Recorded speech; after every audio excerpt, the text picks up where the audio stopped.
Exato. Boa tarde, Diego. Boa tarde, João César. É um prazer estar com vocês. Boa tarde para a audiência. É, Parece que foi o que a gente tinha percebido nas manifestações do ex-presidente pós a aceitação da denúncia por tentativa de golpe de Estado pelo STF, a partir da denúncia apresentada pela PGR. O Bolsonaro fez algumas manifestações, fez uma fala confusa de cerca de uma hora depois, quando o rapaz apareceu tocando lá o trombone, fazendo gracinha com a marcha fúnebre. E depois ele repetiu o que estava lá em algumas entrevistas ao longo da semana e hoje novamente. Quer dizer, o ex-presidente Bolsonaro ele faz um movimento muito claro.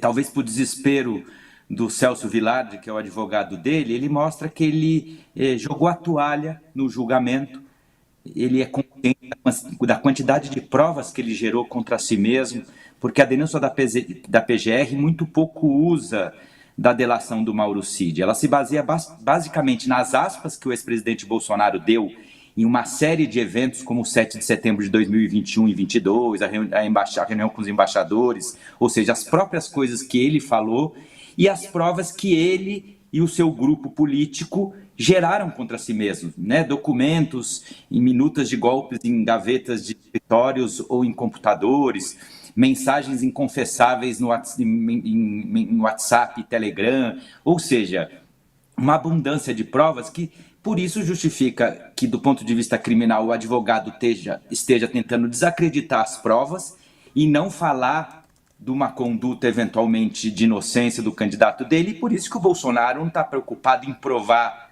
a sua inocência, mas está no plano B, que é tentar a anistia por um lado, ou seja, o plano B interno, doméstico, no Brasil, e um plano B externo, que é colocar o filho dele, como ele hoje volta a reforçar, e a Michele Bolsonaro também reforçou, que o Eduardo Bolsonaro seria um porta-voz do Bolsonaro nos Estados Unidos, para ver se desde fora, ou eles conseguem que o Trump se esmiscua nesse tema para tentar pressionar o Supremo, tentar pressionar o Alexandre de Moraes, ou o Congresso americano pressionar o Trump para que faça isso, ou pelo menos garantir uma anistia política na iminência de uma condenação do Bolsonaro, ele poder fugir e ter o status de asilado político nos Estados Unidos. Eu acho que as palavras do Bolsonaro hoje vão nessa direção, com uma mensagem política genérica no final dizendo: eleições sem Bolsonaro não são democráticas.